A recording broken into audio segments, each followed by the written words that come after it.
I think I was always informally thinking about choice from when I was a very young child, because I was born to Sikh immigrant parents. So I was constantly going back and forth between a Sikh household and an American outside world.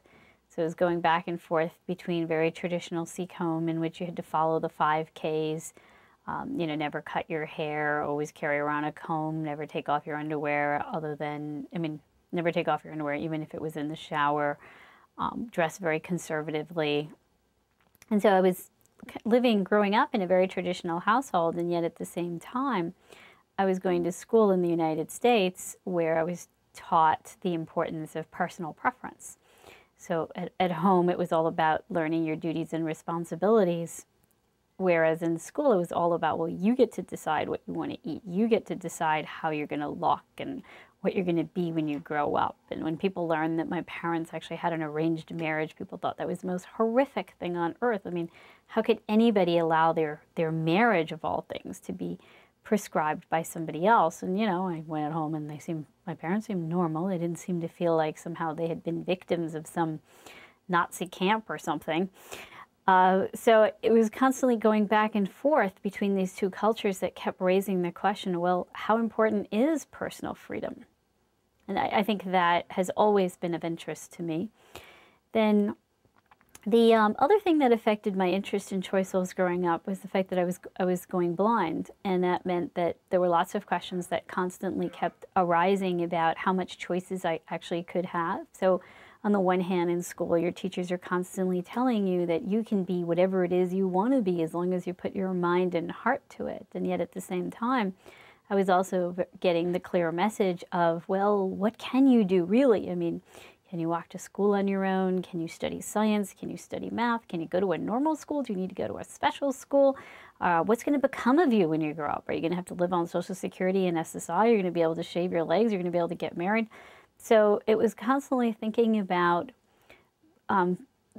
both choice in terms of possibilities. I mean, because choice is the thing that's supposed to enable you to be whatever it is you want to be, and yet at the same time, you have to think about choice in terms of its limitations. And I think that too ended up affecting a lot of the different research questions that I later asked. Was about, well, to what extent, how do we balance choice as possibility and choice as limitations? I don't know if I approach choice any differently than the sighted people do, but what I am very cognizant of is that choice does have limits, and because of that, I really try to take advantage of the domains in which I do have choice. And when I do have choice, I try to be very picky about, or shall I say choosy about when I choose. I don't automatically decide that I must be the one to choose or that it's important for me to make every choice in my life. I pick what are my priorities, and I limit those priorities to less than 5 in my life, and really in those particular areas put in the energy to try to make good choices. So I think of choosing as both a fun and an effortful activity. And I think of choice as something that in order for you to really get what you want out of it, you have to put a lot into it. And so I'm only willing to do that for a few different things, and for the rest, I really just try to either come up with a very simple rule, or let somebody else make the choice.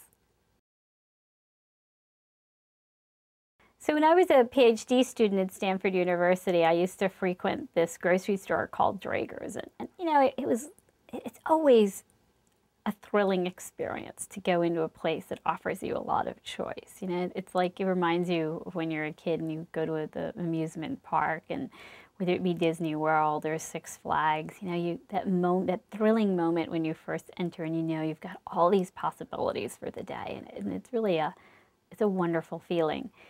So I used to go to this store called Drager's, and you had a little bit of that same feeling because this was a store that offered you so many varieties, things you'd never contemplated before, you know, like 250 mustards and vinegars and over 500 different kinds of fruits and vegetables, or over 24 different types of water. And this is at a time when, you know, most of us drank tap water.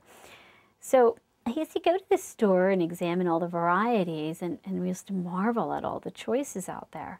But I found that I rarely bought anything.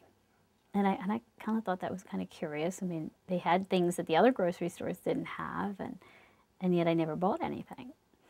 And so one day I went to the manager and I asked him whether his model was working. And he said, well, haven't you seen how many customers we have in this store? And yes, indeed I had. I mean, it was definitely attracting a lot of customers, even attracting tourist buses that would land up at this store. And people would go through the store and marvel at all the options, and even sometimes take photographs of the various aisles.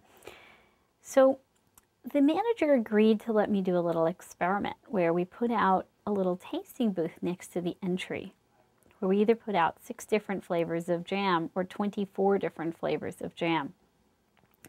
And we looked at 2 things. First, in what case were people more likely to be attracted to the jar of jam? So in which case are people more likely to stop when they saw the display of jams?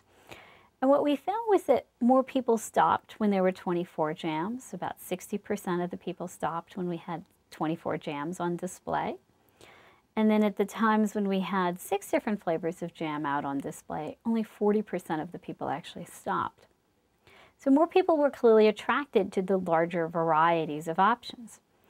But then when it came down to buying, so the second thing we looked at is in what case were people more likely to buy a jar of jam. What we found was that of the people who stopped when there were 24 different flavors of jam out on display, only 3% of them actually bought a jar of jam. Whereas of the people who stopped when there were 6 different flavors of jam, 30% of them actually bought a jar of jam. So if you do the math, people were actually 6 times more likely to buy a jar of jam if they had encountered 6 than if they encountered 24.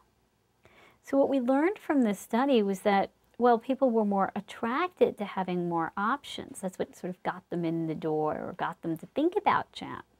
When it came to choosing time, they were actually less likely to make a choice if they had more to choose from than if they had fewer to choose from. And that really ended up starting an entire area of research where we began to look at, well, why is that? And a large part of that has to do with the fact that when people have a lot of options to choose from, they don't know how to tell them apart. They don't know how to keep track of them. They start asking themselves, well, which one's the best? Which one would be good for me? And that all those questions are much easier to ask if you're choosing from 6 than when you're choosing from 24. And if you look at the marketplace today, most often we have a lot more than 24 of things to choose from. In fact, even in that store Drager's, they had 348 different kinds of jam actually in the jam aisle. And what we found over about, say, 10 years of research is that as the number of choices actually increase, people are less likely to make a choice. And sometimes they do this even when it's really bad for them. Like people are less likely to invest in their retirement when they have more options in their 401k plans than when they have fewer. People are, even when they do make a choice, they're more likely to choose things that are not as good for them. You know, like they'll make worse financial decisions for them if they're choosing from a lot of options than if they're choosing from a few options. If they have more options, they're more likely to avoid stocks and put all their money in money market accounts, which doesn't even grow at the rate of inflation.